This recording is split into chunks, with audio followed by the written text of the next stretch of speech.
አሰላሙ አለይኩም ወራህመቱላሂ ወበረካቱ። ውድና የተከበራችሁ የቻናል ቤተሰብ በያላችሁበት ዓለም ዳርቻ ሰላማችሁ ይብዛ። እንዴት ናችሁ? ደህና ናችሁ? ያለው አልሐምዱሊላህ። ዛሬ እንግዲህ የሰው የማናወራው ነገር የአንድ አላህ ብቻ የምናወራው ነገር አለ አይደል? በውስጣችን ሁሉም ሰው አለውና ግን የሰው አያወራም፣ የአላህ ብቻ ይነግረዋል። ያው የሰውን ብናወራ ትርፍ የለውምና እንደ አላህ ብንነግረው ነው የሚሻለው። እስቲ አብረን እንከታተል። ያለ ሁሉ አይወራም፣ ውስጥ የቋጠረው ሁሉ አይነገርም።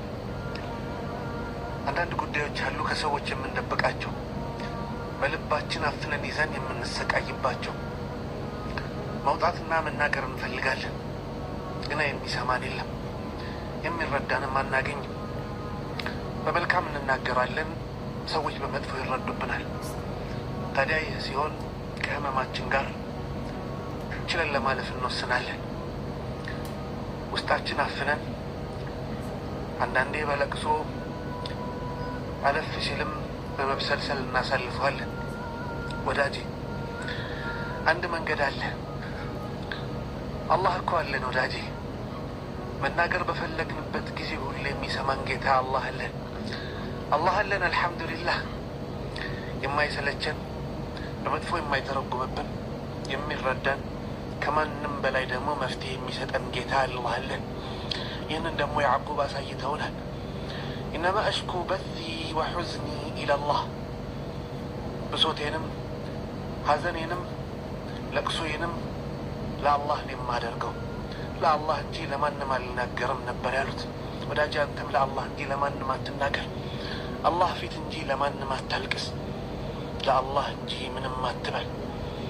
ለአላህ ስትናገር ልብህ ይረጋጋል፣ ነፍስህም ትሰክናለች፣ መፍትሄውም ይገኛል። ወዳጄ ፊትህን ወደ አላህ አዙር።